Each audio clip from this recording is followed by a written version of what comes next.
Imagine picking up a sport and finding yourself at a national event just a few months later. That's what an Upper Valley runner is doing with the steeplechase. Madison senior Darby Jacobson hurdles a barrier this week in Rexburg. She's training for the USA Track and Field National Junior Olympics next week in Houston. It's very scary because, I like our meets here because they're just normal, but then, this would be a lot of people, the whole nation, so it'll be very scary and tons of good people will be there. Jacobson will run the steeplechase. It's a 5-lap event with barriers to hurdle and a water pit to jump in and out of. Jacobson just started running the steeplechase this past spring. Now she'll face the best runners in the nation.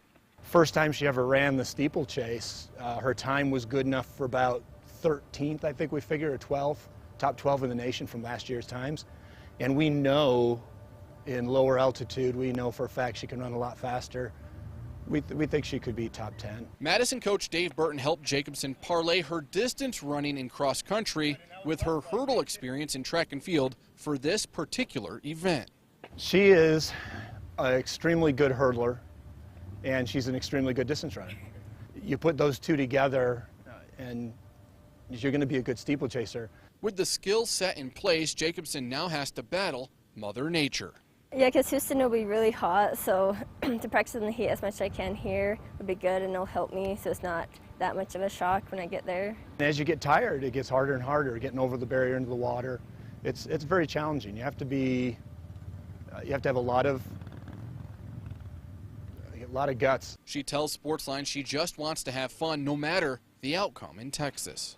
Well, right now it's just for fun. I just love running it, but if I do good, then I would like to look at scholarships, look at it in college.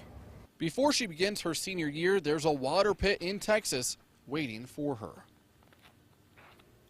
Jacobson told Sportsline she'd like to say thank you to the community and to the sponsors, Headwaters Construction, Wilcox Inc., and Life Active, who donated money for her to make the trip to Houston.